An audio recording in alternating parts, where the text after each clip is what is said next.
Good evening. If you desire to address the City Council during the meeting, please complete a request to speak form. They are available by the front door and present it to the City Clerk. Speakers will be called upon at the appropriate time. This time I will call to order the regular meeting of the City Council of the City of Grand Terrace for November 14th, 2017. Tonight we'll have an invocation given by Council Member Doug Wilson, and our Pledge of Allegiance will be led by 47th Assembly Veteran of the Year for this year, Don Larkin. So if you would, please stand for the invocation and remain standing for the Pledge of Allegiance. O God, the eternal Father, we stand before Thee, a group of Thy children, in humble supplication. We are grateful for this mortal probation and for Thy Son, in whose perfect obedience all things are made possible. We acknowledge Thy plan and our responsibility to exercise our moral agency in accordance with Thy will to follow in Thy Son's footsteps. Please bless us with a small measure of Thy infinite intelligence to do what is right, to benefit the members of this community. May we draw upon the wisdom of our fathers and our mothers and our extended family, and even learn by mistakes made, so that we may generate a better way for our children's. Please bless our leaders and the first responders, protect them and us from the brutality of evil. And may we please Thee and always remember Thee and Thy Son. We pray in the sacred name of Jesus Christ. Amen.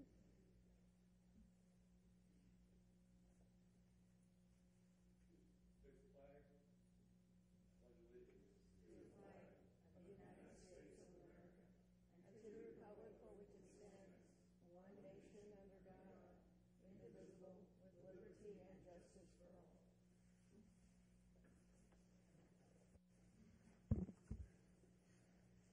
Thank you, Councilmember Wilson. Thank you, Mr. Larkin. May we have roll call, Madam City Clerk? Councilmember Hussey. Present. Councilmember Wilson. I am here. Mayor Pro Tem Robles. Present. Mayor McNaboe. Present. Mayor, you have quorum. Thank you. Tonight we have no special presentations calendared. So we will move on to our consent calendar, and this is meant to be routine and non-controversial. The items will be acted upon by the council at one time without any discussion. Any council member, staff member, or citizen may request removal of an item from the consent calendar for discussion. Are there any items to be withdrawn? All right. Seeing no requests, I'll entertain a motion for the consent calendar. I move adoption of the consent calendar. Second. Motion by Mayor Pro Tem Robles, second by Councilmember Hussey. Please vote. Motion passes unanimously with Council Members Wilson and Hussey voting yes, Mayor Pro Tem Robles voting yes, Mayor McNaboe voting yes. Thank you. We'll move to public comment. This is the time for members of the public to comment on items not appearing on the regular agenda. Because of restrictions contained in California law, the City Council may not discuss or act on items not on the agenda, but may briefly respond to statements made or ask a question for clarification. Are there any requests to speak during this time? Thank you. So we will start with Mr. Don Larkin from the Veterans Wall of Freedom.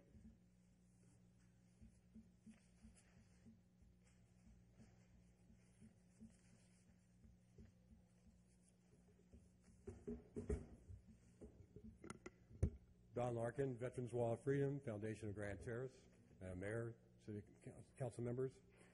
I'd like to take this opportunity on behalf of the Veterans Wall of Freedom Committee to thank the city for sponsoring the Veterans Day celebration that occurred last Saturday. It was really a great event. We were honored to have the San Bernardino Sheriff's Department Honor Guard present posted colors. Grace Dunn, daughter of Sergeant Clayton and Heidi Dunn, sang the national anthem. Veterans from the different services presented wreaths and bouquets of U.S. and service flags. Jacqueline Mortimer Rodriguez gave a moving speech about her father, a veteran, and what the Veterans Wall of Freedom means to her and her family. And the young dancers from Dance Dimension gave a great patriotic performance that everybody loved. But most importantly, it gave the community an opportunity to honor veterans for their service and sacrifice. Prior to the ceremony, we did present U.S. flag that flew over the monument as dedication last Veterans Day to each of our Freedom and Gold sponsors. Mayor McNaboe was there to receive the flag on behalf of the city, but now at this time we'd like to symbolically present this flag to the City Council as a tribute to the city's support for the Veterans Wall of Freedom. Pick it up. Do we want to do a photo op with this? All right, let's.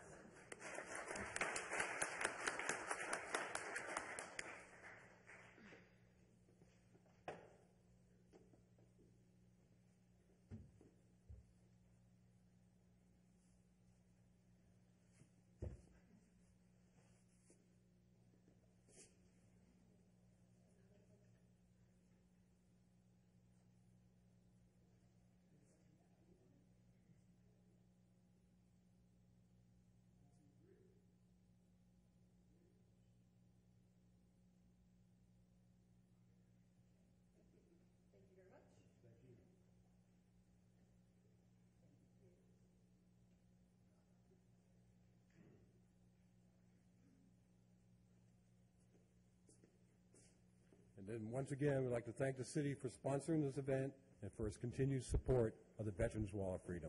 Thank you very much. Right.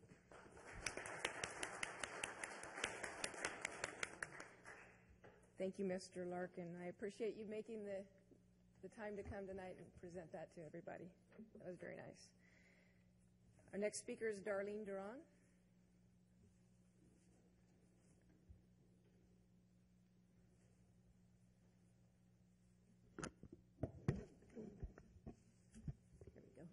I hope you can hear me. Can you hear me okay? Yeah. Okay. Good evening. My name is Darlene Duran. I'm here with Paul Luna, and we are part of the committee for the Relay for Life. As you know, the Colton High School is going under renovation for the next 2 years. So this year, the Relay for Life will be held at the Grand Terrace football field. It's the 28th and 29th of April. It is a 24-hour event, so we will be packing the track and spending the night and walking the track for a full 24 hours. It is a huge event in the Inland Empire. Last year we had over 62 teams, which we're trying to get a little more this year. We honored more than 100 survivors, and we raised $117,000. And last year, the Relay for Life, our community, we hit our $1 million mark. So that was something. It took us 13 years, so this is our 14th year, but we were able to do it. So you will be seeing us around the city. Hopefully we can make some time to answer any questions that you may have. But we're very excited to come to the city of Grand Terrace. We do have participants from the city, so I'm excited. I'm just excited. I love the field, so I'm ready to get there. I just want to, thank the city of Grand Terrace and just let you know that the American Cancer Society benefits greatly from relays. That not only the ones that are held here locally, but they're throughout, the United States and internationally. And so it's a big event for us, and we're grateful to be part of it because we've all been touched by cancer one way or another. And as Darlene was saying, we hit our $1 million mark, and we just want to start working on that second $1 million mark. So thank you very much. Appreciate it. Thank you. Thank you for coming tonight. This is quite an undertaking that you're putting these together. I know it is a very large event. Yeah, well, we had over 4,000 people that came through our gates, so it is a large event for our community. So. And it'll be in Grand Terrace this year. Thank you so much for being here tonight to let us know. I'm going to leave some flyers down here. So you Please do. Post. All right, thank you. Our next speaker is Kelsey Ring.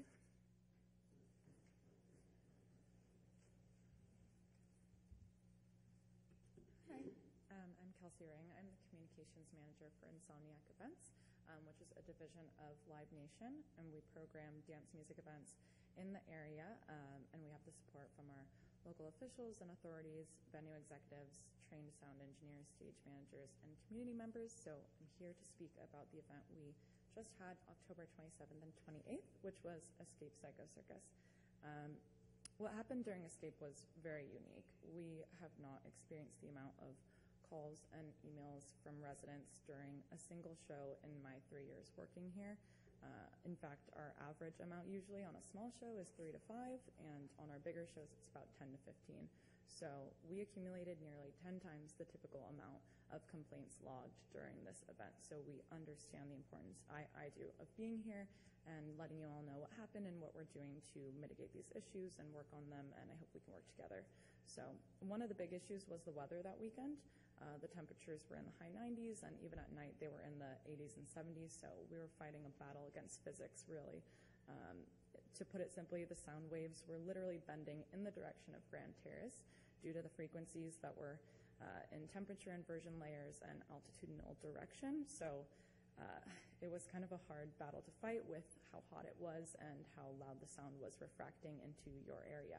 So we actually lowered the sound 10 decibels lower than what we've programmed over the past 6 years, and it still almost wasn't working. So another reason for that was because we expanded the festival and we added more outdoor structures.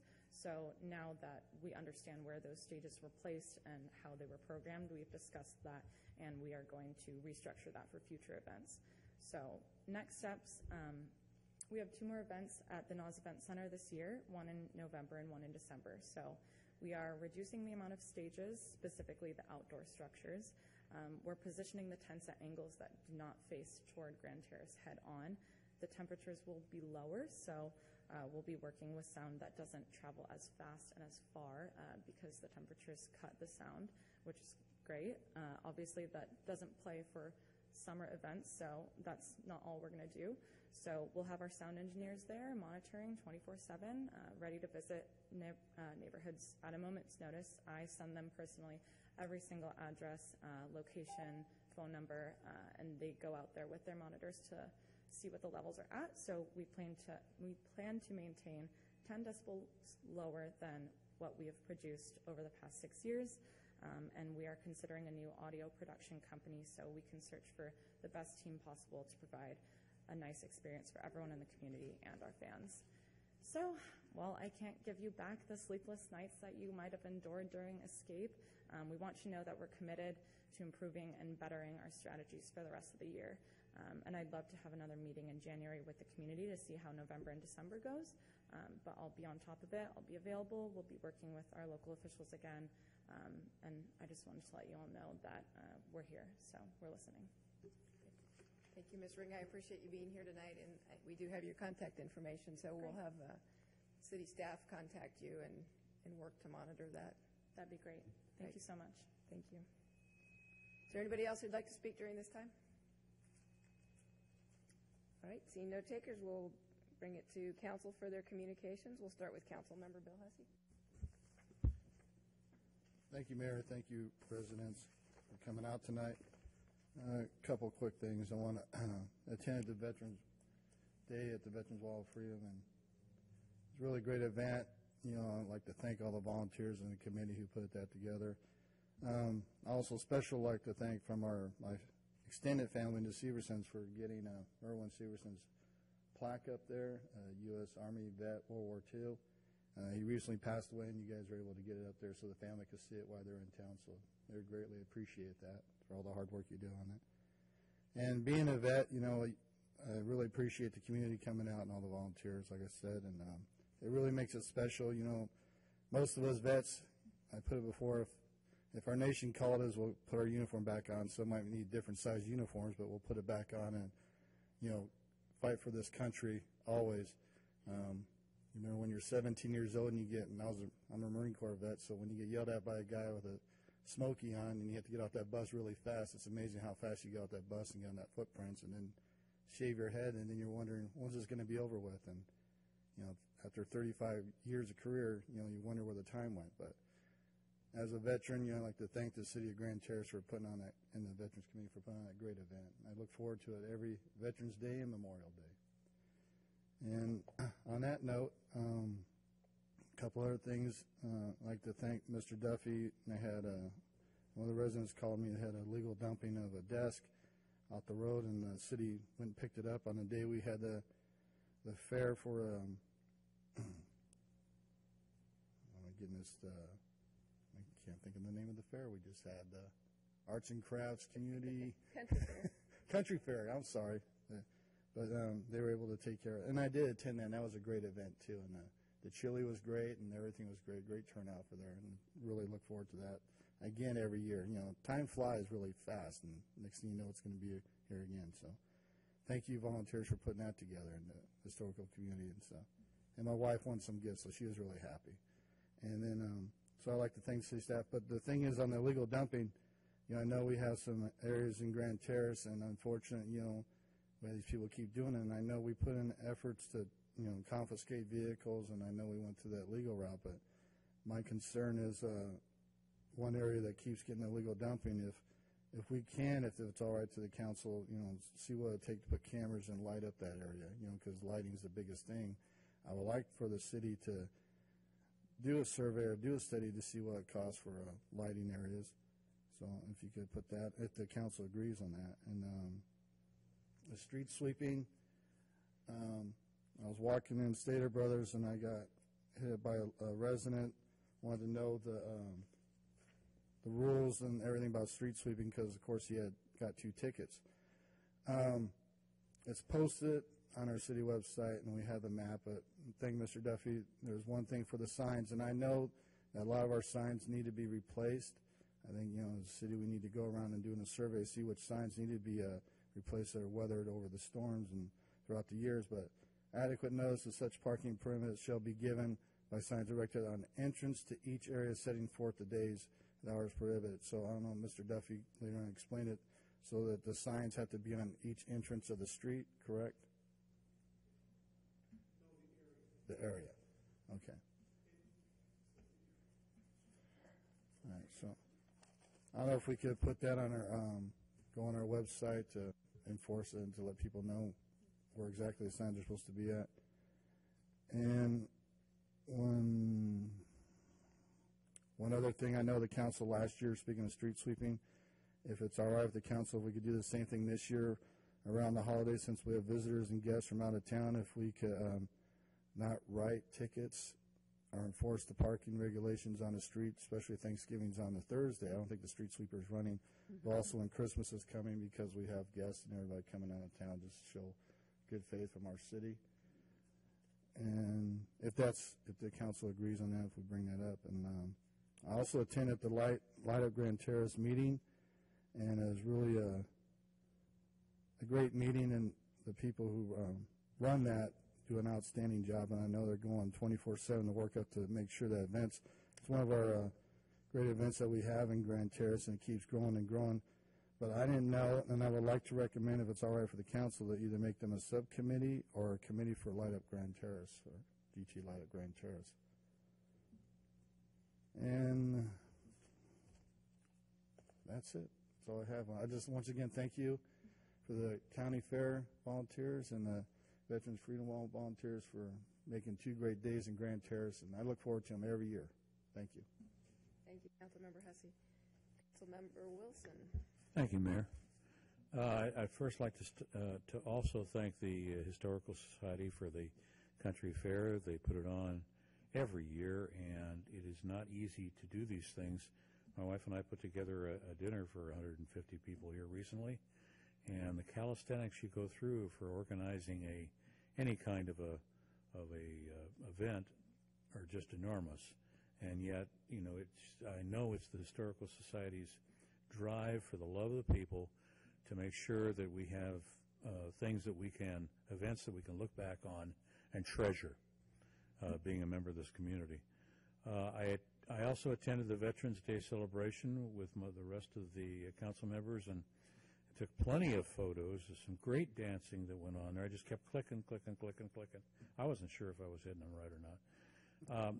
That particular time is, I guess I'd say I've got a kind of a unique perspective, but not that unique, in relation to Veterans Day, because I missed the cut. They ended the draft on the year that I registered. And fortunately, I was number 99 in a field of 63, and they ended the draft. So I'm not really heartbroken about it. But I do have 17 different Revolutionary War veterans, and countless Civil War, World War I, World War II, Korean, Vietnam, every veteran that you can think of in my family line. I greatly appreciate their sacrifice. Some of the things that were talked about at this celebration, courtesy of Mr. Larkin and the rest of the committee, sorry, it just really got me, teary. And that's okay. Animal Hospital. I'm really happy that the Animal Hospital's back in gear, and even better. So it's reopened, and they've got signs all over the place just in case you come off the freeway, you're not sure what direction you're going and you're short on time. You'd have to plow through the freeway sign to miss it because it's huge, and it tells us where to go. And I'm sure any one of you can probably claim some service from the Animal Hospital. And then I had a great conversation during the Veterans Day celebration with 47th Assembly Member Reyes. My proclivity was roads, help, drains, help. But everybody has a different help call, and I know that they're working hard up there in Sacramento to get us the funds that we need. And I understand that there has been some unusual disbursement in our direction in the Inland Empire, and all the more. I don't care how it comes to it, just as long as we get the money we need. We have a $17 million budget we have to conquer on this road maintenance, and roads are funny. If you don't pay attention to them, they come apart, and then they become dirt ditches, and nobody wants to be doing that. So anyway, that's all I have. Thank you. Thank you, Councilmember Wilson. Mayor Pro Tem Robles. Yes, I also want to thank the Community Historical Committee for their fine work. I also want to thank the Foundation Veterans Committee. It was finally the first time I got to see my husband's plaque, and it was very nice. Then we went to Colton, and there was a World War II veteran that was there at the American Legion, and that was quite an honor to be in his presence. Also, my family has served since the Civil War, and my mother's side were Texans, and World War I, and on, and I'm very proud of them, and I got to get my budget together so I could get some of my family on that wall. I also attended on October 25th the League of Cities Legislative Committee, and we had a great update from Best and Krieger on the medical and recreational cannabis legislation. I also attended with staff the Southern California Associated Governments Economic Forecast and Housing Summit on November 9th. And I'm just going to go through some things real quick, some high points. In our region, which includes 6 counties and 191 cities, 55% of the renters are paying 30% of their income to housing costs. In LA County, 1/3 of the renters spend more than 50% of their income on housing. Higher housing costs impact the local economy in the following ways: 43 to 83 billion in lost construction activities, 27 to 32 billion lost expenditures on activities outside rent and mortgage payments, and nearly 50% of all households that are millennials are priced out of LA and Orange County. One of the main discussions was getting rid of the California Environmental Quality Act.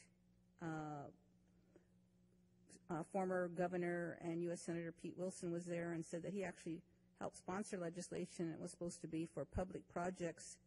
And then there was case law, I think it was Mammoth, that made it for everybody. And then there's a discussion about where we have to have CEQA on everything unless it's a sports stadium. Then all of a sudden it doesn't matter. Nobody's concerned. So that's the focus. One of the things, I've been attending these, I think, for 3 years now. And I believe it was 2 years ago that economists, all of them, and they have them from every county, was talking about labor's push for the minimum wage going up $15 per hour. So they said at that time that was going to be a failed policy, that businesses were going to invest the money in robotics And even though robotics was expensive, the one-time costs were going to be worth it to them. And so now we have full circle 2 years later, kiosks, and I understand our local kiosks, even in McDonald's, to order food. So they're simply going to replace manpower with robots. And just for future agenda, I'd like to have staff bring back a discussion on community days and what other community and recreational projects that we used to have before we went into our financial problems, and have a discussion about taking the lead on those again. And especially in light of that, we're going to have our 40th birthday celebration. So, and I know too is like I can request it, but we kind of, I think, need to have a second member kind of agree to it, so we don't have staff running around doing stuff that nobody's going to be interested in implementing. And that's all I have. Right. Thank you, Mayor Pro Tem. On November 11th, I attended the SBCTA board meeting. Prior to that was the General Policy Committee and the Combined Transportation Metro Valley Study Session. But the items that were approved through those committees were approved at the board level. So just to address the ones that were not, we approved a contract with Omnitrans memorializing the roles and responsibility of each agency for the implementation of the West Valley Connector project. I think Mayor Pro Tem brought that up in one of her Omnitrans presentations.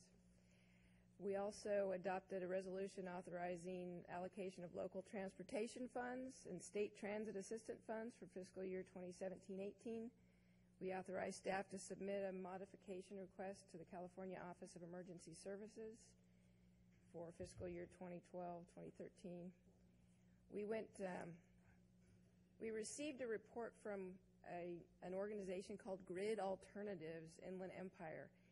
They are the nation's largest solar nonprofit, and they weren't coming to SBCTA to ask them to partner necessarily as they have done with some of the other solar companies. This wasn't the way they operate. Doesn't have the same funding mechanism as some of these other programs where payment for the solar installation is assessed through property taxes. They have other ways of helping to provide solar solutions for underserved communities. It was a really interesting presentation, and I think that it would be something that would be interesting to have maybe on our Channel 3, and I know that they would provide it for us.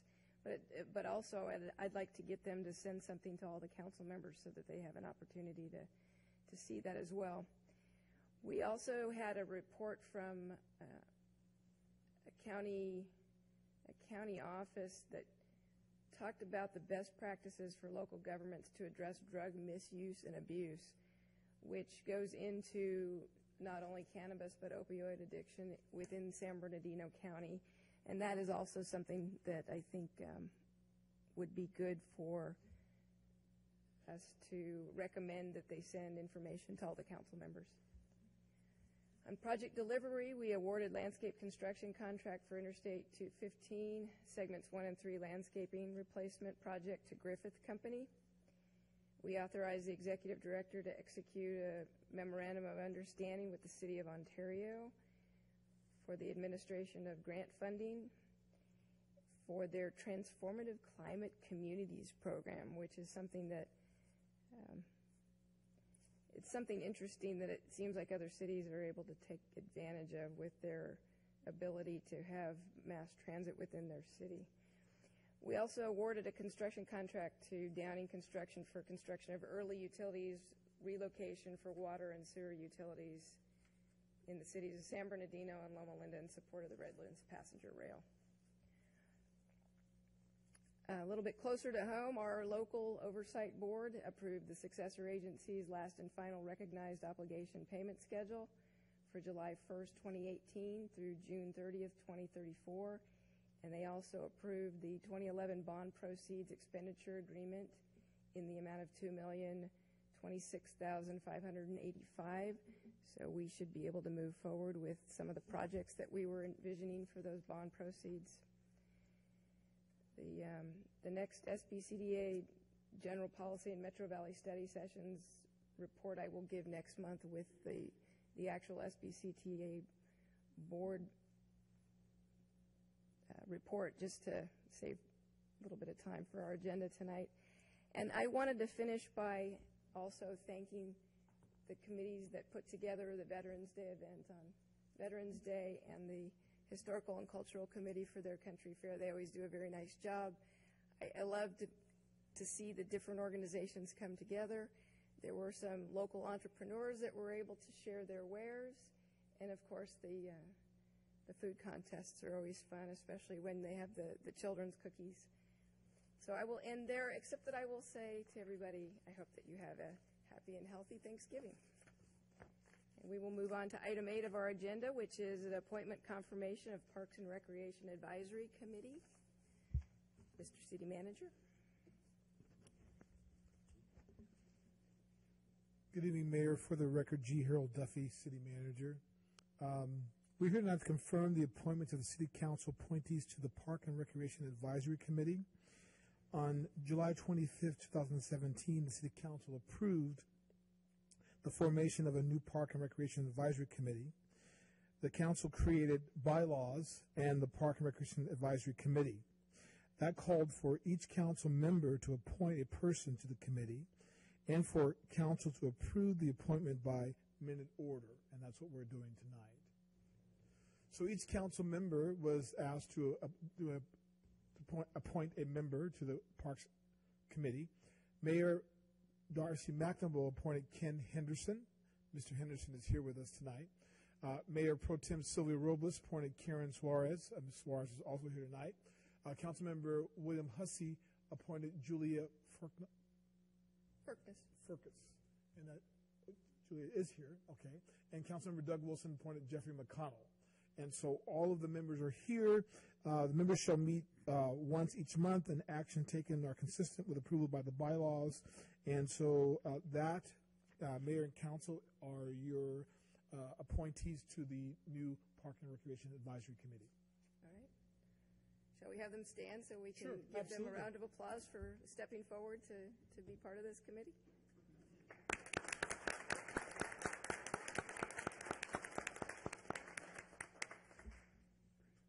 And so all that is left is for us to ask if there are any questions of staff. All right, seeing none, I'll open it up to public comment. Is there anybody that is here tonight that would like to speak on this item? All right, seeing no takers, I'll bring it back to council for consideration of motion.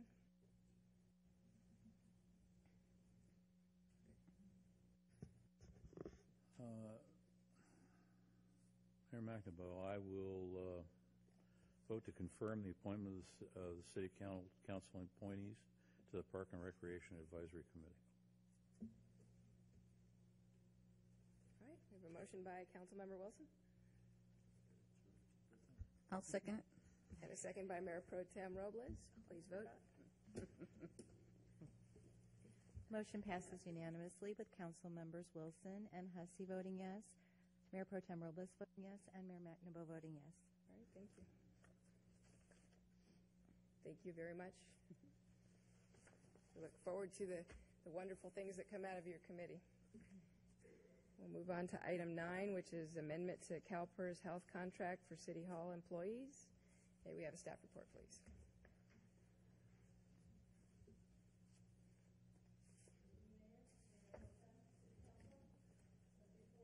City Manager, before you is the staff report requesting to adopt a resolution of the City of Grand Terrace adjusting the employee contribution for the current existing staff. This staff report supports goal number 1, ensuring fiscal viability by tying our medical contribution to a flat rate and not to a specific plan. On November 18, 2008, City of Grand Terrace entered into a contract with CalPERS to provide medical insurance. At the time, the contribution we were providing was to cap it at the Blue Shield net value plan. However, last year, CalPERS announced the termination of that particular plan. So what the city did then was move on to the Kaiser plan. single coverage. So that was in 2016. At the time, the city thought that the contribution for the Kaiser plan was a reasonable contribution, and that was amounting to about $575. This year, when they showed us the 2018 rates, that went up to $645. So that was a pretty significant jump. So after reviewing that and discussion with CalPERS, because of this increased cost, the city is opting to control these costs by changing the city's contribution to a flat amount. And since we were matching the Kaiser plan, what we are proposing is to match that increase and keep it at that. Of course, every year the city will review this to see if we still comply with the Affordable Care Act and see if this is still the best for the employees. Because we sent this to CalPERS for their review, the resolution was what they had written and also the title, but in effect what we're doing is capping our contribution at a flat amount of $645. This concludes my report. I'd be happy to answer any questions City Council may have. Thank you very much for your report. Does council have any questions of staff at this time? Mayor Pro Tem. I just noticed that in 2014 it actually dropped. I'm sorry, in 2014? Yeah, it had dropped from the previous year. Yes, and again, at that time, we were using the Blue Shield Value net plan, and they dropped it, which was actually in favor of the city, but then it went back up. And then they terminated it in 2016, so we had to pick another plan. Okay, so just to make sure I understand what you just said, we changed to a different plan, and that brought the cost down? No. Okay. We changed to a different plan in 2016. Okay. Yeah, because the plan we were picking at the time, if you look at 2015, 485, that was the Blue Shield net value. CalPERS terminated that plan. So that was not a choice anymore that the employees could choose for the medical insurance. Okay. So we went with Kaiser 2016, 2017. And if you look at the proposed 2018, it actually was a big jump. All right. And if we don't make this change to the flat amount? We will be tied to the Kaiser plan, so whatever amount that would be every year, that's what we would have to budget and offer to our existing staff. And what's the difference this year between the flat amount? Or are we just going with the amount this year and making that our flat amount at this time? No, we are going with Kaiser's next year and making that our flat amount. Okay. Any other questions of staff? Right. Thank you. I'll open it up for public comment. Is there anyone that would like to speak on this item? All right, seeing no takers, I'll bring it back to council for consideration of a motion. I'll move the recommendation. Second. All right, motion by Mayor Pro Tem Robles, second by Councilmember Hussey. Please vote.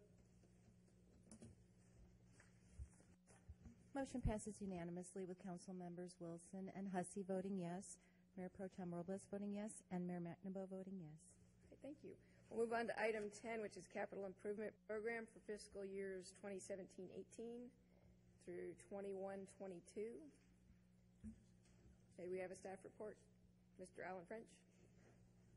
Good evening, Mayor, Mayor Pro Tem, council members. Alan French, Public Works Director, here to present this item to you, the Capital Improvement Program update for this year.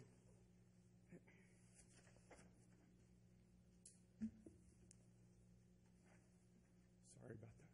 Forgot the pointer. This item supports the 2030 goal, number 2, to maintain public safety by investing in critical improvements. In November 2016, the city adopted a 5-year capital improvement program to address road maintenance for local roads. Based on a pavement management program that the city started, streets were assigned a PCI number to grade them on their their quality. The program includes maintenance and reconstruction of the roads. This is year 2 of the program, which will include slurry seal of some of the roads and grinding and overlay.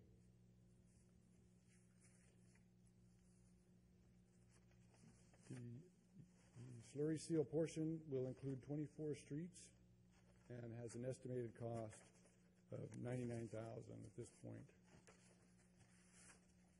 These are some of the streets that will be in the program. The next portion is the grind and overlay. That will cover 11 streets for an estimated cost of $546,000. These are some of the streets involved. The timeline for the year 2 includes reviewing the remaining streets, preparing cost estimates, reviewing budget and available funds, preparing bid documents, which should happen about in February, and preparing and hoping to award the contract in May 2018. I'm happy to answer any questions at this time. All right. Thank you for your report. Does council have any questions of staff? Councilmember Wilson. Mr. French, thank you for your work. I think we've discussed the whole street thing a few times, and of course it's in concert with storm drain. The conversation that I lately had with the assembly member, she indicated that there was going to be a grant of some kind, or an amount of approximately $1 million that would come our way in relation to local streets, and that is because of a legislative item that came up that is supposed to benefit not only local streets but also, of course, regional and so on. It's a big package, $4.5 billion or something like that. We're not Riverside, so we didn't get a windfall, but anyway, with that, is that going to help us in our fiscal year 2018 to 2019? Because what I see is we have an appropriations for fiscal year 2017 to 18 that'll cover us, but after that, kind of wondering where the money going to burn. Yes, sir. That's Senate SB 1, which will include, there's additional gas tax that's being collected at this time, as well as vehicle registration fees will go up, and we will get an additional amount of money, and that will go towards the capital improvement, as well as we could use it for storm drain improvements as well. Then I have a couple of questions, and I'm sure this is in your bailiwick. I saw over there on one of the street, one of our main drags that fortunately has not been slurried yet, the gas company going to town, no, actually water company going to town on some services. Good timing, at least we got stuff squared away in advance. But we know that the gas company went out and just unilaterally tore up the newly slurried streets. This body has to either, I mean, if it needs the authority from this body, then we have to come up with a plan that prevents any more destroying our streets. And when these folks come in here, whether a utility or what they are, I don't care, but they don't repair them right. I mean, over the last 37 years, I've watched them, and they come apart incredibly. And, all the time that Stater Brothers was here, I'm glad they had their little Colton Dealey, but they raced through our roads and destroyed them. And that's going to continue to happen unless we make some kind of a mandate that when they do these repairs, they either slurry concrete them and get them compacted absolutely correctly, and that we get a guarantee from these people that for at least 5 years, this stuff is not going to move around, because it will. There's no question about it. And we have to live with it for 35 or 40 years. Yes, that's true. And that's what I'm looking for. Okay. Yes, what we have, the present program, we have 4 encroachment permits. We do collect a deposit from whoever it is cutting the street, and we retain that for up to 2 years. If the street fails at that time, we utilize that money and repair it. The gas company project you're talking about, I'm familiar with that. We did issue that permit, but informed them that they will have to do the whole street repair in that section where they're digging it up. So I agree, especially on the ones we just worked on, you know, and I tell them, we just slurry sealed that. You guys are going to go in there and cut it up. You're going to have to replace the whole width, none of this patching. So hopefully with that, we'll be able to address that issue. The Water District, we are working with them to go in ahead of us. Hooray. Do the laterals, and then hopefully, I had given them our year 2 list, so they're working on those now. And once they're done, we'll come in later with the street. So, Well, may I offer the reason why I'm so sensitive about the stuff on Preston's? I put those streets in myself. wow. So I know what's underneath them. They better be the same by the time they get done. Oh. Okay. Thank you. Mr. Wilson, I believe that what happened on Preston Street was a hazardous gas leak. And that's why they dove into it, although I think they probably could have done it before we slurried. That's just my thought. Well, We do it right. Any comment on that, I Mr. think French? if they knew, they would have. I don't know that they know when these lines are going out, or if they have a program where they're replacing them. No, this one they discovered a gas leak, and I believe they discovered it before we slurried. But I'm not positive. I can't remember for sure. But walking that route, I do remember seeing they had some temporary measures in place to dissipate the gas. Oh, wow. Okay. Well, hopefully we get that repaired. Correct. Any other questions of staff at this time? Councilmember Hussey.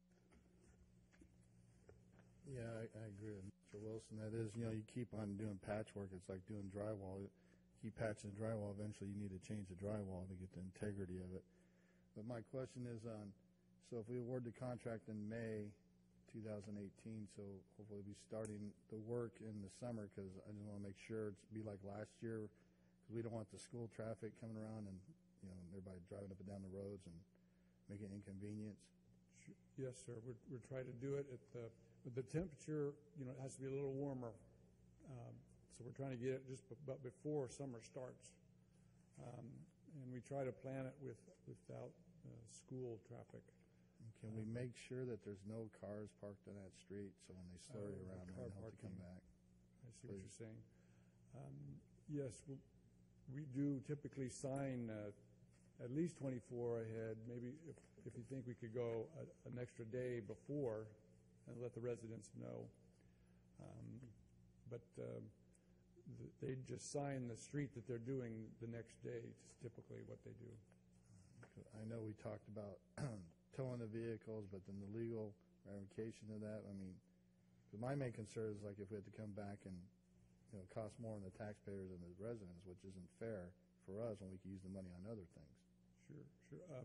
No, the legal ramification of towing the vehicle when it's posted, it's all on the vehicle owner. That's all right. Thank you. Any other questions at this time? All right, seeing none, I will open it up to public comment. Is there anybody who would like to speak on this item?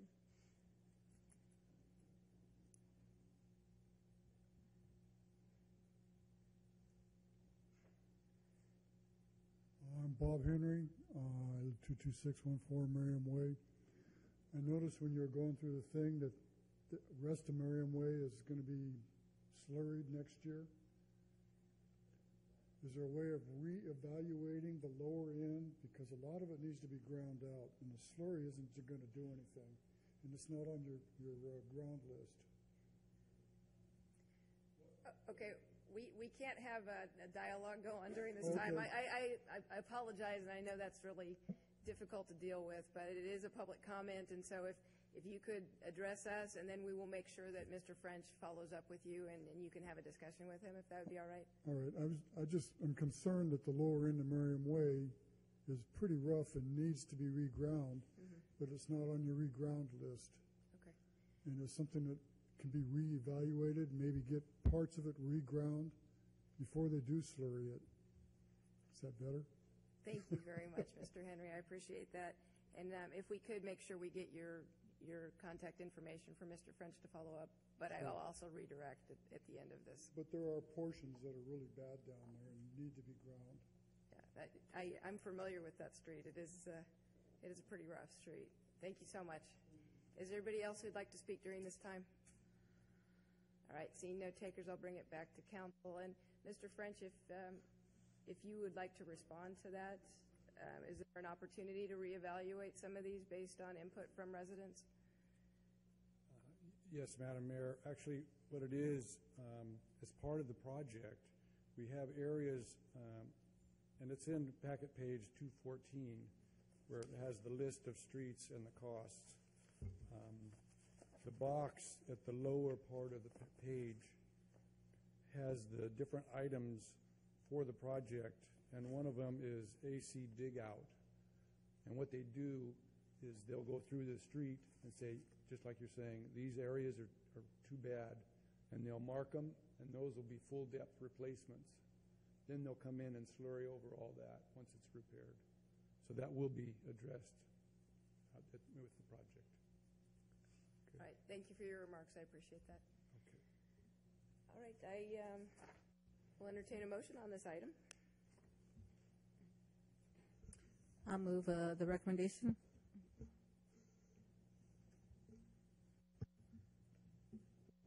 Second? All right, motion by Mayor Pro Tem Robles, second by Councilmember Wilson. Please vote. Motion passes unanimously with Council Members Wilson and Hussey voting yes, Mayor Pro Tem Robles voting yes, and Mayor McNamara voting yes. All right, thank you. Item number 11, execute street and storm drain agreement with Dr. Terry McDuffie for the Animal Emergency Clinic as CUP 16-03. Mr. French, you're up again. Thank you, Madam Mayor. Mayor Pro Tem, council members, Alan French, Public Works Director. This item before you is for the execution of an improvement agreement with the Emergency Animal Clinic for the improvements of Commerce and Michigan.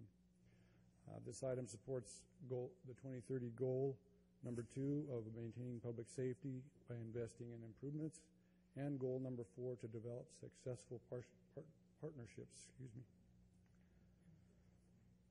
In December 2015, the Planning Commission conditionally approved conditional use permit 16-03, the Emergency Animal Clinic. As part of those conditions, street improvements were required for the frontage of Commerce and Michigan. That area is also designated as part of the Barton Road Interchange project, which will be modifying those areas of the roadway. We want to avoid reconstruction of improvements that the animal clinic would be putting in. As a way to do this, we would execute this agreement with Dr. McDuffie. So staff is recommending that the council authorize the mayor to execute the agreement with Dr. McDuffie for the street improvement plans. I'm happy to answer any questions council may have. All right, thank you for your report. Are there any questions of staff at this time? All right, seeing none, I'll open it up to public comment. Is there anybody who would like to speak on this item? All right, seeing no takers, we'll bring it back to council for consideration of a motion. Madam Mayor, I move the authorization of the mayor to execute street and storm drain agreement with Dr. Terry McDuffie for CUP 16-03. Motion by Councilmember Wilson, second by Councilmember Hussey. Please vote. Motion passes unanimously with Council Members Wilson and Hussey voting yes, Mayor Pro Tem Robles voting yes, Mayor McNamara voting yes. All right, thank you. Item 12, professional service agreements for on-call grant writing services. Ms. Molina. Yes, thank you, Madam Mayor, members of the City Council. My name is Sandra Molina. I'm the Planning and Development Services Director.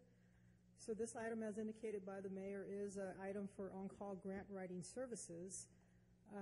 We are requesting that the City Council approve professional services contract with 4 consultants: California Consulting, Evan Brooks Associates, Albert A. Webb Associates, and KTUA. This is for on-call, and competitive grant writing services, meaning that there are some grants that the city is allocated, and we just have to ask and request for the funding. These competitive ones, we actually have an application that needs to be submitted. It goes through a review, and there's follow-up with regard to site visits and additional information. But so this is for competitive. And the reason why we're requesting that we enter into these agreements with these 4 consultants is to allow the city to quickly respond when we receive notices of funding availability. Many times, a lot of these grants have a very short window, and in this manner, by already having contracts in place, it reduces the time to get an agreement in place and bring it to the council. We've already done that. And so what we've done is identified in the proposed contract areas that we would want to have, we would want to consider applying for grants, such as an infrastructure, transit, or recreation, or community development type of projects. And so the consultants would provide us at least quarterly a list of grants that are coming open, and then we would then identify which ones we want to apply for. And just to give the council an idea, in the last few years, we've received about $5.6 million in competitive grant applications, and I've listed a few here for the council. So what we would request is that the council approve the professional services agreement and authorize the city manager to execute them. And with that, I will conclude my presentation, and I'm available for comments. Thank you for your report. Are there any questions of staff? Councilmember Wilson? Just a quick one. Ordinarily, I try to shy away from, loading up the consultants, but this is definitely a specialized item. The only thing I'd like to know, just for the benefit of the public, and that is our role after these folks do their job on a particular grant, and I'm taking that we direct them towards a particular thing we want to go after. And then what the possible benefit could be. You've already told us that looks like we realized $5.6 million in grants last year. As we continue as a city, obviously our needs are going to get more finite in some areas and less finite in others. And I just want to make sure that we're, throwing $50,000 at it and being effective. That's the main thing. But I know the money's out there. So, can you tell me? Can you answer those questions? Yes. When we identify, we would identify the types of grants that we would want to submit for, or submit a competitive application for. What happens, the way we would implement this is that the consultants would provide us a list of those upcoming grants. We would determine whether we want to proceed with one. We would ask for a cost proposal from the 4 different consultants, and we would make sure that the cost is reasonable, and also that the schedule can be met. And so we're still, even though we have these 4 contracts, we're still looking for the most reasonable bid proposal. We would then have them submit the application and working with staff. Many times the agency that is awarding these grants will have follow-up questions, and we've had the consultants assist us with that, site visits, and many times they've also attended the site visits. And so we do have an ongoing relationship with the consultant. Once we're successful, and I'm saying we'll be successful with these grants, but once we receive these grants, it's a different process to request the funding allocation and proceed with implementation. Then I'm to understand that our best course is, obviously there will be, we already have a vision, so it's a pretty good guideline for us to be able to operate under, and I'm sure the city manager agrees with that. And from that point forward, unless it gets really overburdensome, we'll be able to react quickly, which is really required for this kind of thing, and hopefully get in front of a few folks and actually realize some pretty good benefits. And I'd love to hear about how it goes along, regardless. I would hate to think that that the public wouldn't have a chance to be able also to express their feelings about these things. So, thank you. Any other questions of staff at this time? All right, seeing none, I'll open it up to public comment. Is there anybody who'd like to speak on this item?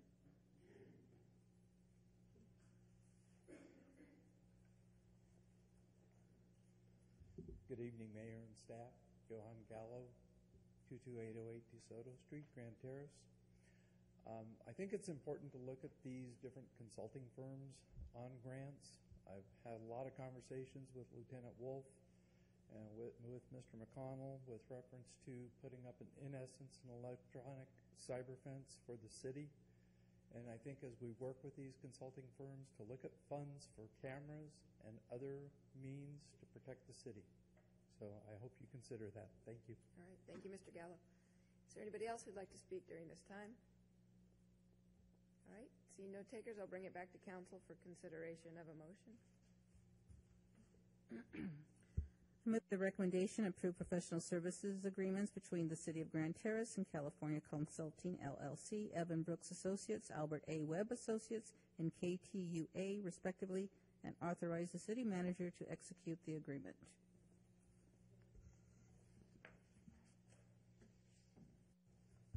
Second. All right, we have a motion by Mayor Pro Tem Robles and a second by Councilmember Hussey. Please vote. Motion passes unanimously with council members Wilson and Hussey voting yes, Mayor Pro Tem Robles voting yes, and Mayor McNabo voting yes. All right.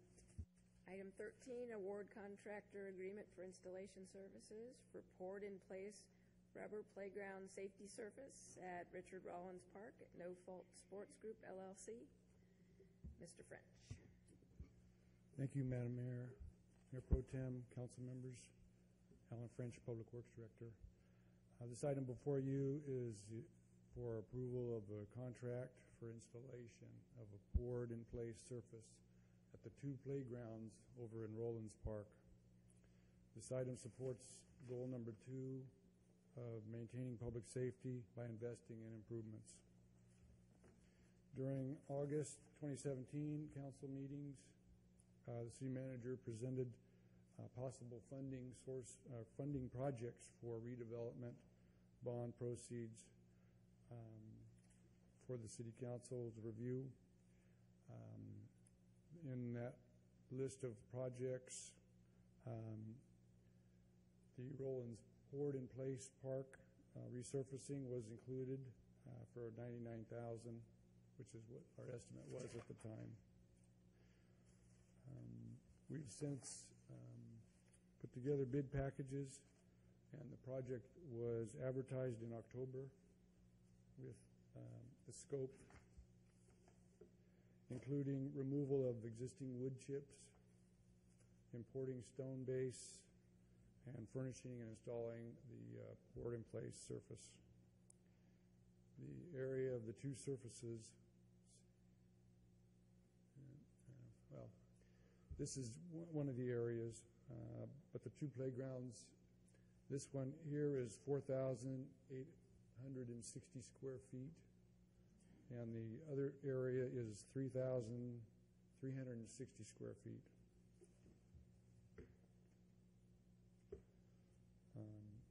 In November, the bids were open, and we had two bidders. One was No Fault Sports Group, and their bid was $109,000. The other group was Playcore, DBA Game Time, and their bid was $119,000. So the staff is recommending the council award the contract to No Fault for the poured-in-place resurfacing in an amount not to exceed $109,000, and set aside a 5% contingency for change orders, and to execute the contract, authorize the city manager to execute the contract. And lastly, the staff is recommending that the council adopt a resolution that approves the expenditure of the bond proceeds. And I'm happy to answer any questions the council may have at this time. Thank you, Mr. French. Councilmember Hussey. Thank you, Mr. French, for your report. Question in the statement, you know, it's a lot of money, $109,000, and it's not a lot of money to make sure children are safe. And I know the public got up here, and that's why the council changed, going from the sand or the bark to make sure our kids are safe. But my only thing is, besides the rubber, the ground is the playground equipment.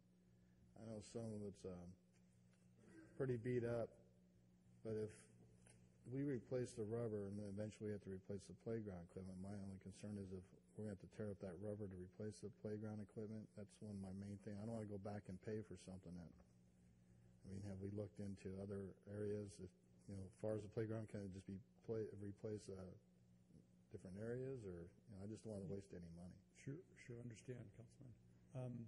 We had recently repaired the equipment because at first we were doing a whole project with the equipment and the surfacing. But when we received some quotes on the surfacing, and this was before the bond money came available, we had received quotes and it was way out of any money that we had available to us. So we retracted that and we opted to fix the equipment at that time.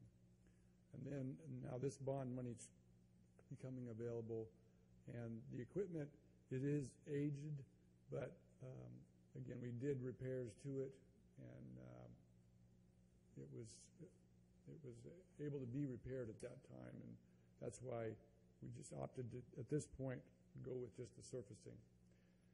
If we were to replace that equipment, you're right, we would have to go through the playground surface, but that is repairable if we choose to do that, if the council just chooses to do that. We can look at adding equipment and doing it ahead of time if the council so chooses. Well, yeah, like I said, I don't know the funds and what we have to go for that, but I just want to make sure we're not wasting money on that. And, I'm like, I want you to say wasting because, like I said, the children are important. We don't want them to get hurt. And our concern was the playground equipment, too, because we don't want them to get hurt on that. So I just want to make sure we're taking care of our children in Grand Terrace. Sure. And that we could repair that rubber if we have to replace the equipment. Yes. Okay. Thank you. Councilmember Wilson? No? All right. Mayor Pro Tem? All right. Is there any member of the public who'd like to speak on this item? Thank you, Mayor, members of the council, Jeff Allen, Brentwood Street, Grand Terrace, and I would like to thank you for your considerations on this item and the consideration that you made in your recommendations for this surface. And I agree with Commissioner Councilmember Hussey about the importance of children's safety. And I think he brought up a pretty good point in the repair costs. Not so much the repair costs, but my question would be, does this surface come with any type of a warranty or a guarantee for a period of time? In the event that something happens over a short period of time, the city wouldn't be responsible for the replacement repair cost of a manufacturer or installation defect. That's all. Thank you, Mayor. Thank you, Mr. Allen. Anybody else who'd like to speak during this time? Hi, good evening. My name is Karina Roach. I'm actually a sales representative for No Fault Sport Group. I'm not too sure if I could address this question, but yes, we do provide a warranty. We actually have a 7-year warranty, and we've actually built a very good relationship with you folks, and we're definitely up to give you more than the 7-year warranty. And along with the repairs would be minor, depending on the footings, but it wouldn't be anything that would reach these amounts. It would probably not exceed anything than probably $5,000 for a total repair. So just in case you folks are wondering. All right. Thank you, Ms. Rojo. I appreciate you being here and Yes, definitely. Thanks for having me. coming up to have your remarks. Is there anybody else who'd like to speak during this time? All right, seeing no takers, I'll bring it back to council to consider this item. Yes, Mayor, I move the recommendation 1, award contract agreement for installation services for poured in place rubber playground safety surfacing at Richard Rollins Park to No Fault Sport Group, LLC, in the amount of $109,000. 2, authorize the city manager to execute the contractor agreement and any change orders. And 3, adopt a resolution approving the expenditure of redevelopment bond proceeds. Second. Motion by Mayor Pro Tem Robles, second by Councilmember Hussey. Please vote. Oh, before you vote, Councilmember Wilson. Could we bring up the person that is the rep for this material again, just for a second? Would you? I think you represented some kind of a warranty, and maybe I just didn't hear it because I'm getting old and frail. No Can't worries. hear myself. But, sorry, I didn't see anything in the contract agreement that actually stated we warranty this for a period of years from installation. Am I missing something? We actually signed your folks' contract, but we implement our own. And along with that, once we finish a project, we actually issue a warranty letter as well. And it states in that warranty letter the 7 years. Which, 7 years. Yes. That's what you said. Okay. So 7 7 years from pour. What are your disclaimers on that? Because I would imagine that if I was in your business, I'd be concerned about whether somebody had spiked heels, and was riding down the slide and, crashed into the bottom of it or something and tore it up, or is there any kind of a qualifier so far as the finished surface? Because I see it's a many-layer it's a completion. two-layer system. So how do you guys handle, let's call it unusual items? We actually do come across unusual items. We actually had it with you folks at the Grand Terrace Child Care Center. We did have somebody puncture it with the heels. We went in there and we actually just repaired it right there and then. So in issues like that, if it's not a vast amount of vandalism, we don't mind doing anything. We're not, especially with you folks being literally down the street from us. Oh, okay. Yes. So you guys are friendly to the Oh, yes. to us. Very good. I think that's a good idea because I would imagine word of mouth has a lot to do with what you guys get for bids and stuff. It definitely does. Well, now that we've read that into the record, thank you. You're welcome. All right. I got one more thing. Councilmember Hussey. Can we have them do our road repairs? We'll just bounce around. I think this is an expensive road repair. Oh. Thank you for coming back up. All right, I have a motion and a second. Any more discussion? All right, please vote. Motion passes unanimously with Council Members Wilson and Hussey voting yes, Mayor Pro Tem Robles voting yes, and Mayor McNabo voting yes. Thank you. Item 14, approval to apply for funding from the Mobile Source Air Pollution Reduction Review Committee for clean transportation projects. Ms. Molina. Yes, Madam Mayor, thank you. This item does support our 2030 vision to ensure fiscal viability by identifying additional revenue sources. And part of this program is that the staff does present to the council this slide presentation from the Mobile Source Air Pollution Reduction Review Committee, which is MRSC. So this program was established by the California legislature, and it's using funds that are generated by motor vehicle registrations. It promotes the use of those funds to invest in clean air projects through the South Coast Air Quality Management District. And so the purpose for this is that there are some air quality challenges in our region, primarily with respect to NOx, that's nitrogen oxides. And there are new pollution reductions that are needed, and they provided this program through the local government partnership program. And we reduce our emissions through the implementation of the air quality management plan, and that plan identifies things such as, during grading, you do certain type of activities, also with regard to the chemical makeup of paints and things of that nature. So this is the air quality management plan that's been adopted and that we implement. And then also in partnering to provide funding for the jurisdiction through this program. This participation in this program is voluntary. This is what I was explaining is a non-competitive grant in that we just apply for it. It's available to us. That's that presentation, but I wanted to go into, if Alan, you would mind putting together the staff presentation. So because of the size of our jurisdiction, we are allocated $50,000.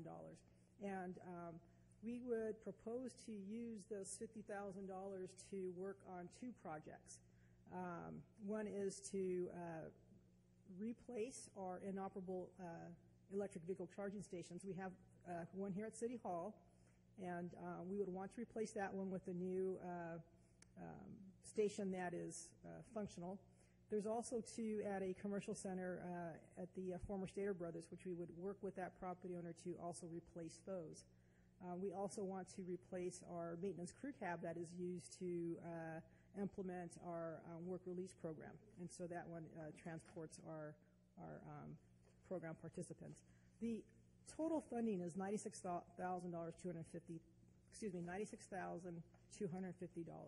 And we would augment the $50,000 using our Fund 15. That's the air quality management fund that we have. And so we would augment it with those funds. The electrical vehicle charging station, as long as it's publicly accessible, the MSRC funding would cover 75% of that cost. And so our match is only 25%. So what we would ask the council to do is to adopt the resolution that's been attached to the staff report, approve the revenue and expense appropriations for this particular grant program, and authorize the city manager to execute an agreement with the MSRC. And with that, I'll conclude my presentation. Thank you for your report. Are there questions of staff at this time? Councilmember Hussey. Yeah, excuse me. I know we had these charging stations before, and I remember the city had a little car for it, and I think the car was built so well that the manufacturer took it back. That was quite a few years ago back. And I've seen the charging station over there by in the old Stater Brothers Shopping Center. But after, the grants and everything are done, I mean, who's going to maintain those charging stations? Is it not, I don't want the taxpayers, are we going to be paying for it, or? Right, so the maintenance would then would be the responsibility of the city, but also we would, with this program, we would, in receiving bids, we would also look at that as part of with the vendor, what their maintenance agreement would be and what type of warranties are in place. But ongoing, ultimately, in the long term, it would be the city's responsibility. And, okay, then the truck, the heavy-duty truck for us, I mean, how reliable is a non-emission heavy-duty truck compared to, I know we're trying to be green-friendly and stuff, but I want to also make sure we get our work done, and have you looked into that? Well, there are some agencies that are using these type of vehicles. The zero emissions or low emissions can be the CNG vehicles or electric vehicles, but there's a few cities that have been using them, and we can get you some more information with regard to that, if you like. Thank you. Mm-hmm. Any other questions, staff? Councilmember Wilson. Just a quick comment.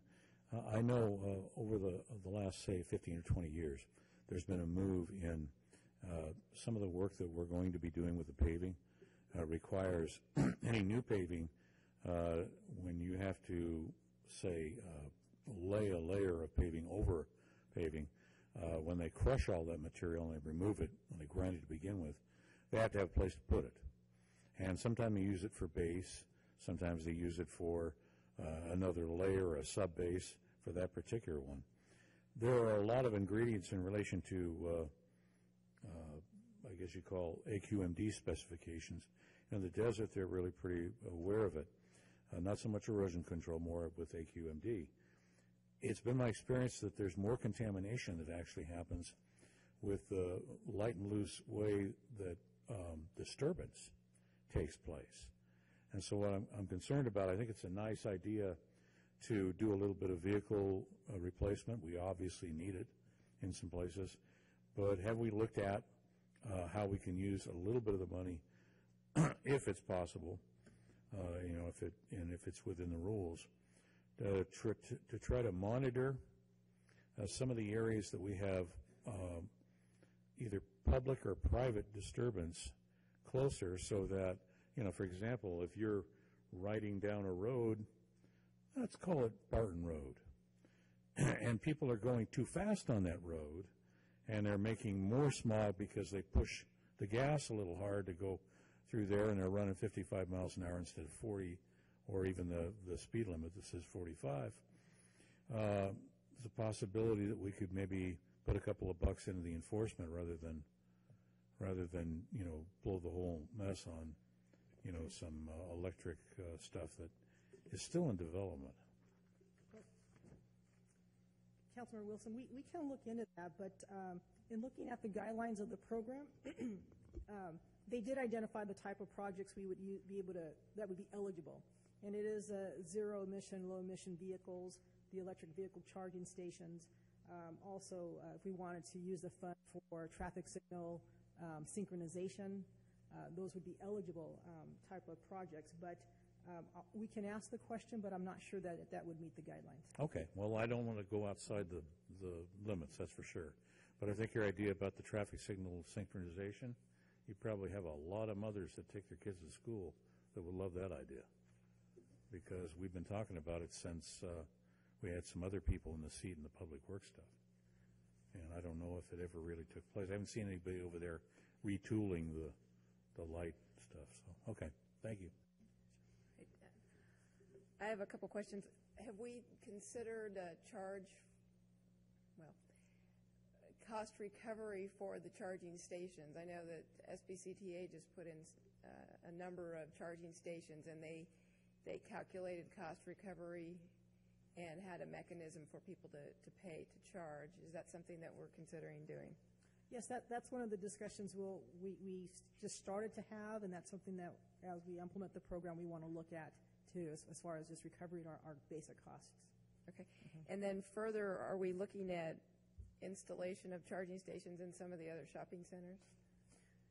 Initially, we would like to replace the ones that are existing at that center because the infrastructure is already in place. And so we're hoping to work out agreement to be able to do that. If we do look at a different commercial center, one of the things we have to consider is what type of, or what infrastructure costs we're going to have. So we would want to reduce that cost as much as possible. Okay. One thing I did want to add is this is a annual allocation. So every year the city will receive $50,000. Okay. And Councilmember Wilson, I believe that we entered into an agreement with SBCTA for traffic light synchronization. And Mr. French is nodding that is true. Did you want to make a comment on that, Mr. French? Yes, Madam Mayor. We have a program where they have the synchronization in our signals. It is only on Barton Road at this time because that was the one in their program. So, and we are working with them right now to get back connected because it had been offline for a while, but we're getting it back online. Yep. All right, thank you. Any other questions of staff? All right, thank you very much for your report, and I'll open it to public comment if there's anyone who'd like to speak on this item. All right, seeing no takers, I'll bring it back to council to consider a motion.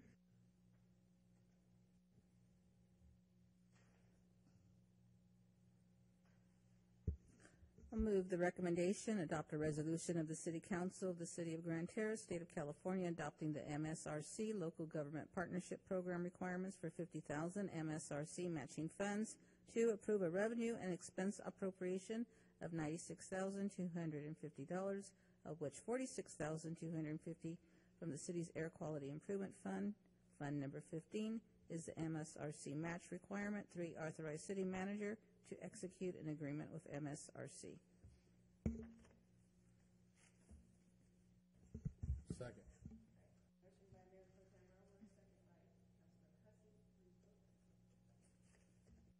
Motion passes unanimously with Council Members Wilson and Hussey voting yes, Mayor Pro Tem Robles voting yes, and Mayor McNabo voting yes. All right. Item number 15, professional services agreement between City of Grand Terrace and Michael Baker International for environmental services. Yes, Madam Mayor. Thank you, members of the council. Just very briefly, this item is a professional services agreement for environmental services. This item does promote our goal number 1 to ensure fiscal viability because the cost of the service will be paid by the applicant. This agreement is to prepare the CEQA analysis for a conditional use permit application filed by National Logistics for a wood recycling use that recycles and repairs wood pallets. The cost of the contract is $19,552. The applicant has submitted a deposit for that. The administration fee of $3,000 has also been paid to cover staff time to administer the contract and the CEQA document. With that, staff would recommend that the City Council approve the agreement and authorize the city manager to execute the contract. And I'm available for any questions. Thank you. Any questions of staff? I have a question. It's a little bit off. Where is this proposed wood pallet yard? Yes, Madam Mayor, that's a good question. I apologize for not identifying that location. It's at 21496 Main Street. It's, if you recall where the metal recycling collection facility is, it's 2 properties north of that. Okay, thank you. Mr. City Manager. Okay. It is not a proposed site. It is an existing site that we're trying to permit. So when the mayor, So they exist at this time as a wood pallet yard, yes, and they are applying for a conditional use permit? Correct. Yes, that is correct. Okay. All right. Councilmember Hussey. Maybe I'm getting like Mr. Wilson, but didn't we go over something about this pallet yard or something that was over by the high school that they had a lawyer, we weren't going to put the pallet yard or the recycle area? Did we have a talk about this? So, yes, Councilmember Hussey. This pallet business is existing. They did establish without any permits or entitlements. They did submit an application back in 2015. The application was deemed incomplete. We needed additional materials and information, and they did not complete that application, and we did close it. Subsequent to that, we did enter into discussions with their legal representative, and we worked out a settlement agreement. And part of that agreement is that the application, a new application was submitted. That was the conditional use permit application, which was referenced in the staff report this evening. And so they have submitted that. We've reviewed it for completeness. And part of that agreement is we have a timeline of certain actions that need to be taken. And so part of that is once we verify the cost of the CEQA work, then we would come forward to the City Council and enter into that agreement. So the long answer to your question is that, yes, it is. But I wanted to give the council some more information as far as the processing and the application. may I also add to this, is one of the significant issues that we have with this project was we believed that they needed a conditional use permit to establish a facility. They contended by the existing zoning they could be there. So that was one of our significant issues. So our attorneys sat down, and so they have agreed to do the conditional use permit. And that's the process that we're in now. Okay, because I thought that one of the main things, the reason was, because the high school is located there, and then the truck traffic, and then we're just talking about, green emission controls and everything like that. And plus, we have development coming over there from, hopefully from Lewis. So, are we going to approve this and then have to come back and tell him to leave? I mean, this is what's confusing me, because I thought we've had an idea that we weren't going to do this, entertain this idea. Oh, I'm sorry. I thought you were going to. My apologies. I didn't mean to cut you off. Okay, Mr. City Attorney. Yes. Actually, this project's not before us tonight. What will happen with this environmental report, every one of these projects that come before the Planning Commission need environmental reports. And so that will be done. It'll go to the Planning Commission, and the Planning Commission will decide whether to issue a conditional use permit. The agreement doesn't bind this city to approve it. Does that make sense? No? I don't know, I just, because we had a long discussion that night, and I don't know why we're spending money. This isn't our money, right? This is his money? Okay, well, as long as it's not our city's money. Okay. My understanding is we have to enter into the agreement, but then the applicant pays the fee to us to reimburse us for this contract. That's correct. As with every one of the applicants, they pay for the CEQA to be done. We hired the consultant, but they pay for it, and it's no different than any of the other ones. So they'll pay all the cost of processing their application as they should. Thank you. All right. Any further questions for staff? All right. Seeing no takers, I'll open it up to the public for comment. Is there anyone who'd like to speak on this item?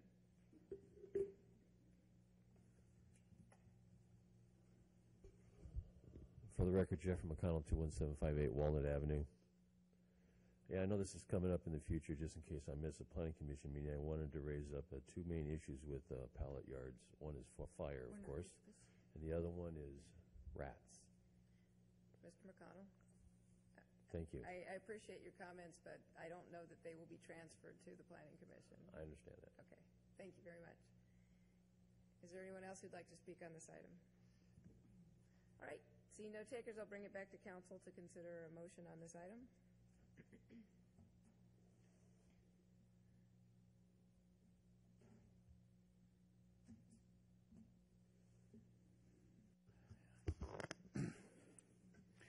Mayor, I motion approval of contract with Michael Baker International in the amount of $19,552 with the understanding that we will be reimbursed, and authorize the city manager to execute the contract to make any amendments necessary to complete the project.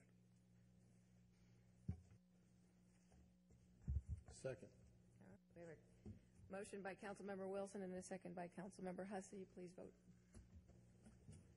Motion passes unanimously with council members Wilson and Hussey voting yes, Mayor Pro Tem Robles voting yes, and Mayor McNabo voting yes. All right, thank you.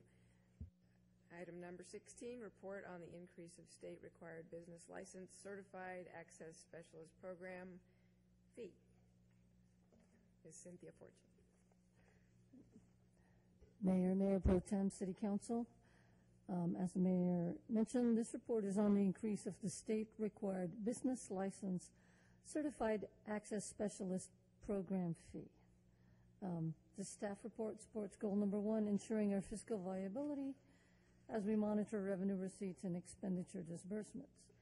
This report provides City Council with any changes in legislature affecting fees imposed on businesses in Grand Terrace. So for background, the Federal Americans with Disabilities Act of 1990 required that specified buildings, structures, and facilities be accessible to and usable by persons with disabilities. Existing law also required the state architect to establish a certified access specialist program. So this program is for people who wanted to voluntarily get their certification as being an access specialist, meaning they go review a building and they can say if it actually complies with the Disability Act. Now, in 2012, the Senate Bill 1186 imposed a fee.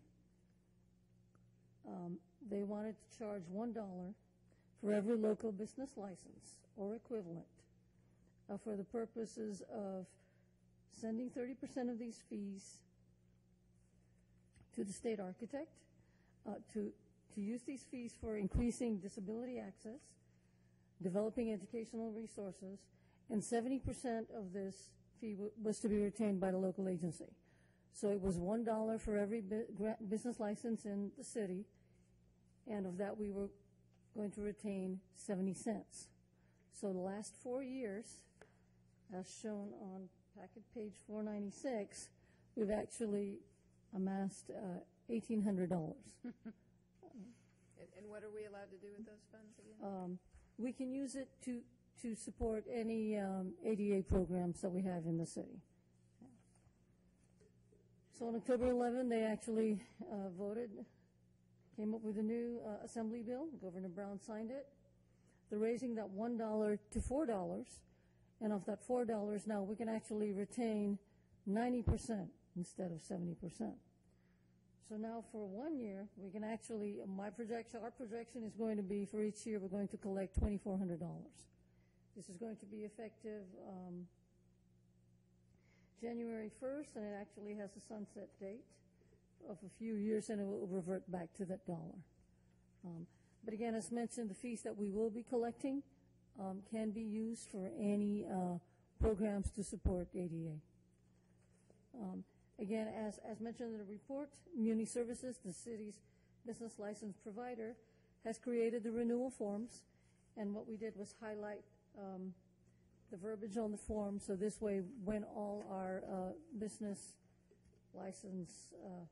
in Grand Terrace get the renewal forms, they will see that it is increasing. That concludes my report. I'll be happy to answer any questions City Council may have. I do have a question about the Certified Access Specialist Program. So any individual can go through and become a Certified Access Specialist.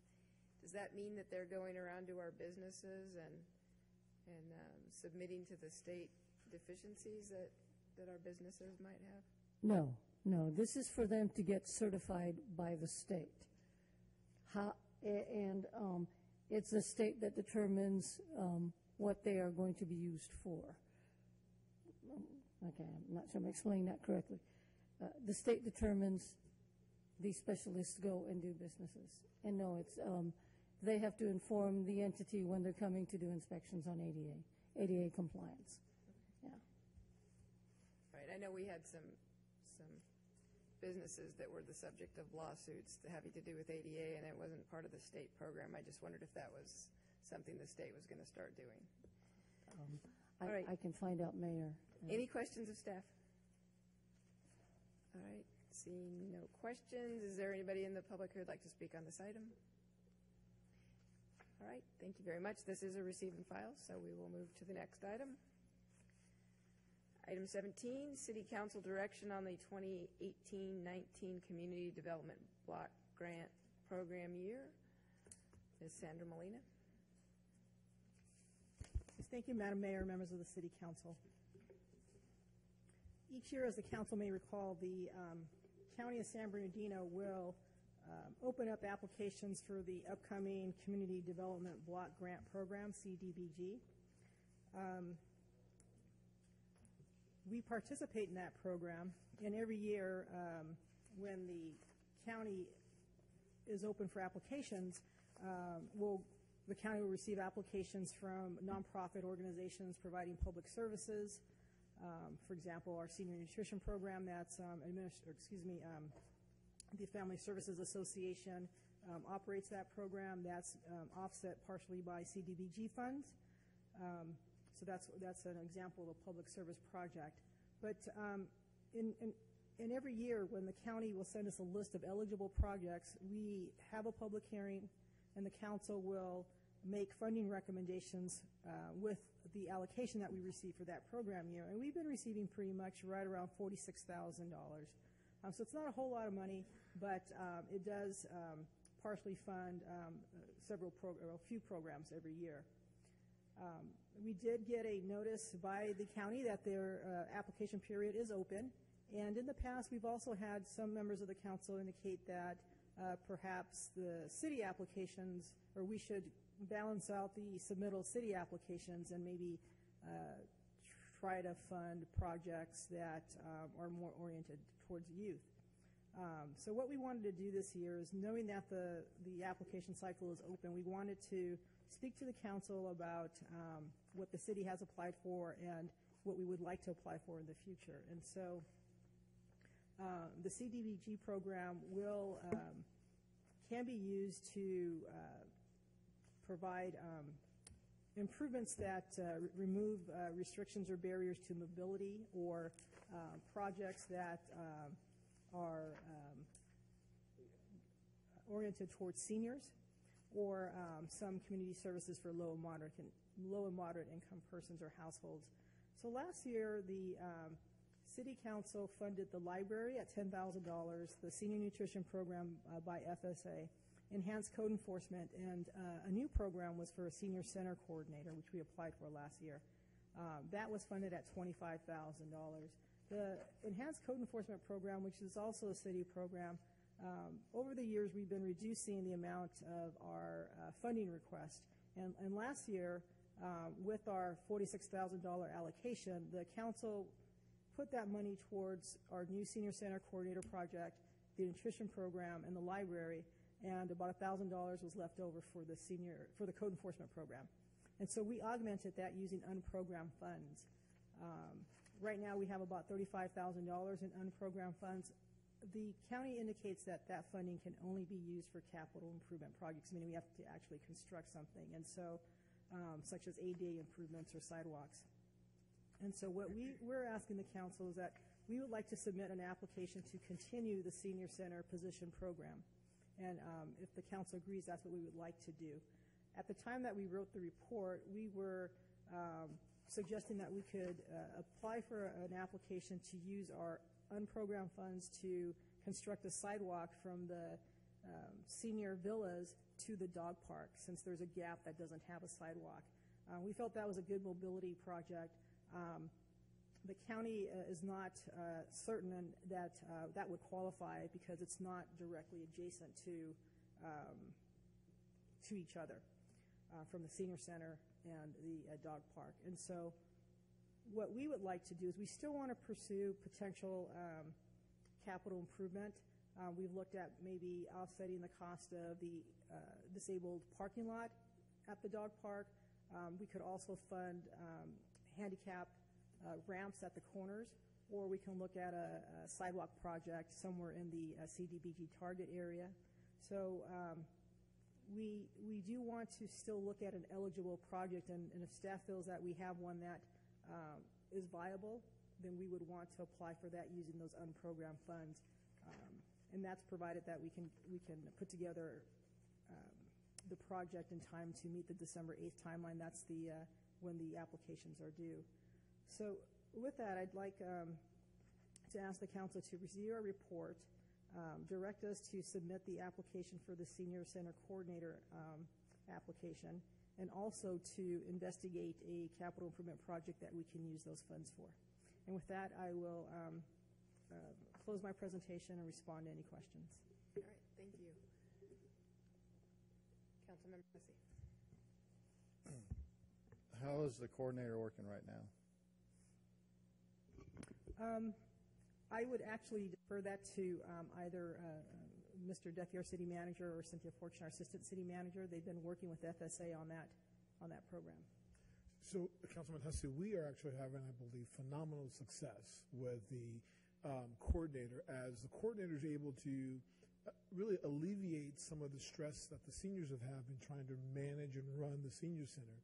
So the coordinator is well organized and able to assist the seniors by planning things out, and it allows the senior club members to actually enjoy the senior center and also assist by entertaining and bringing in new members. I think they had their last election maybe 2 weeks ago, and I think they had maybe 25 additional members sign up to participate in the election. So I went by about 2 weeks ago and I saw 40 people at lunch. And so they're really having some really great success by having the coordinator there. And their club members really, their executive board club members really enjoy having that extra support. Okay, and excuse me, you're saying that we take away from code enforcement. And speaking of law enforcement, can any of these funds be used for our public safety? Or is it just for ADA? I can ask that question, whether the unprogrammed funds can be used for something like that.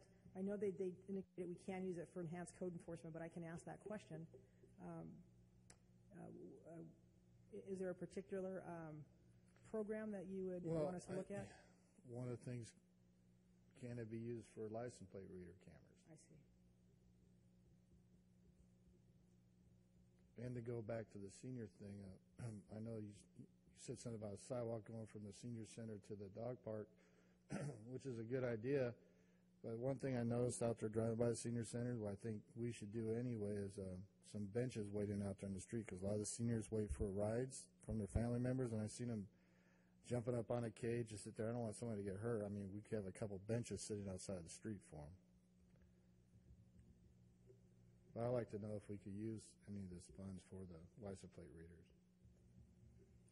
So, Councilmember Hussey, I'll ask that question. There are certain guidelines, and so we'll see if that is possible, and then we can respond to the council with regard to that answer. Just a question. Thank you. Mayor Pro Tem. So we're talking about 46,000, or we're talking about 25,000? What are we talking about? I see. So we anticipate that we will have $46,000 allocated. And in February, we usually have the public hearing to make the allocations.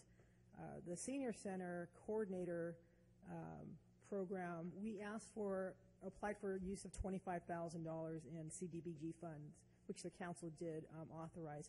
We expect that this year we will resubmit to continue that program, and we would also ask for a budget of $25,000 in that application.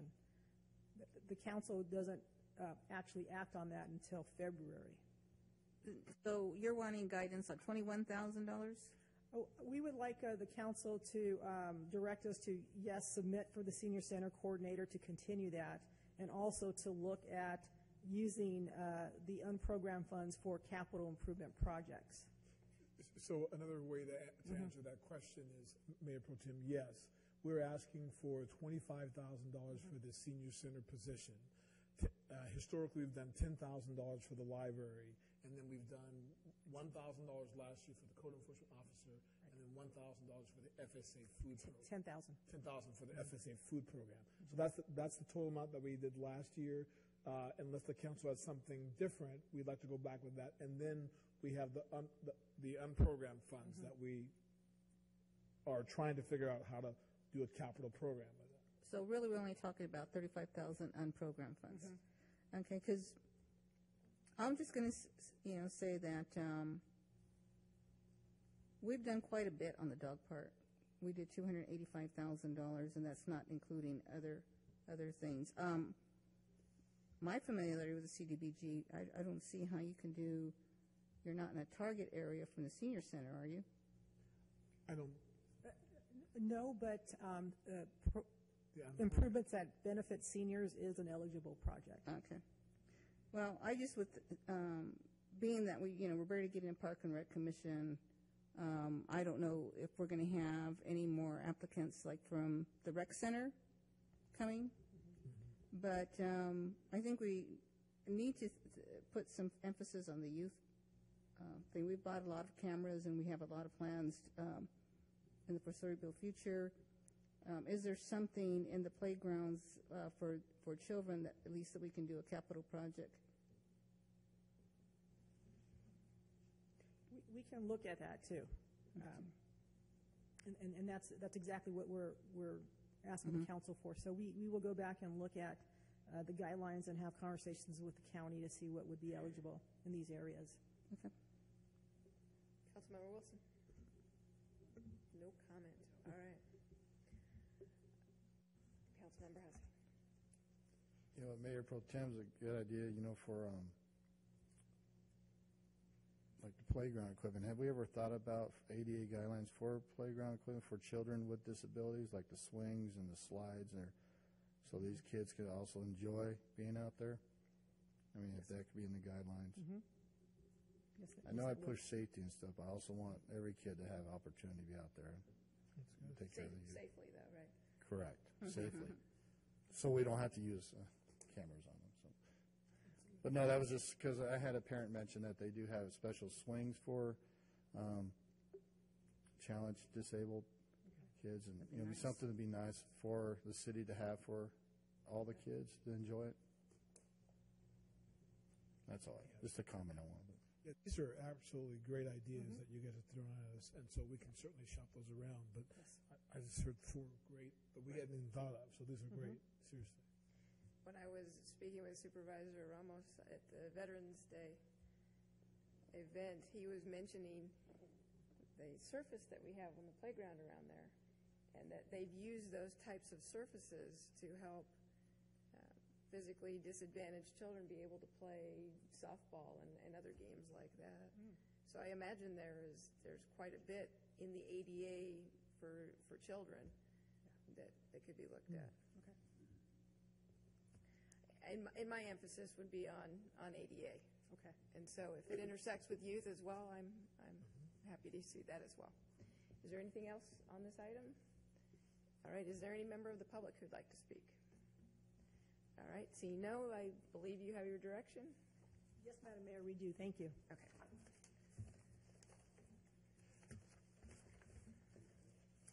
And that brings us to our city manager communications. Mr. Duffy.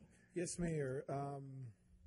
I have a few items, and then before I start that, I just want to sort of read back some of the things that I have heard tonight, and what I will do is the majority of these items will appear on your report backlog that we provide you on a regular basis.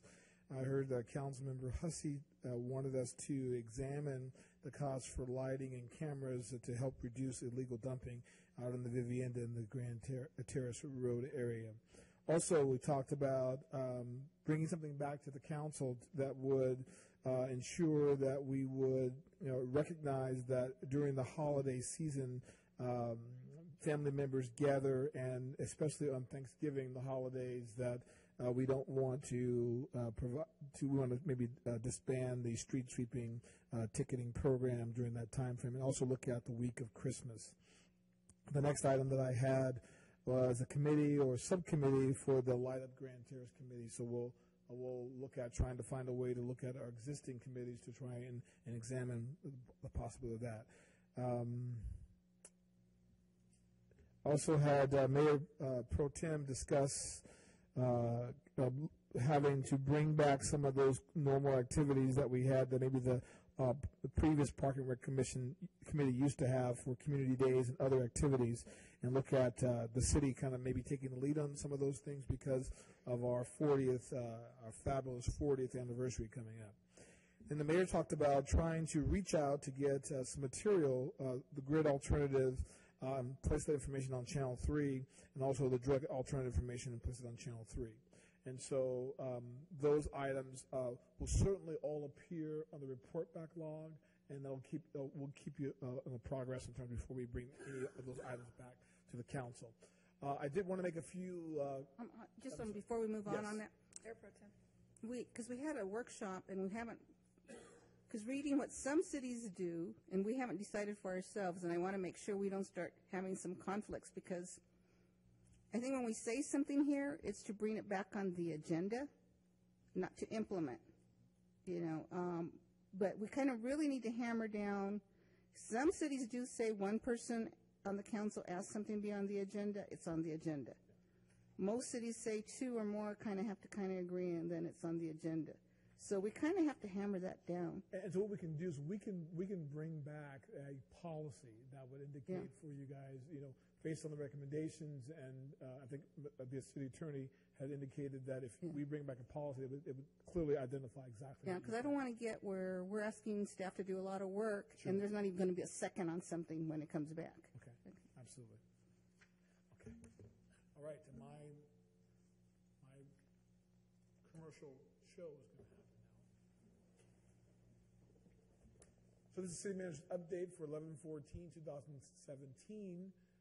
Just wanted to remind the council of the Light Up Grand Terrace event on Thursday, November 30, 2017, from 4 to 9 p.m. The tree lighting ceremony starts at 6 o'clock.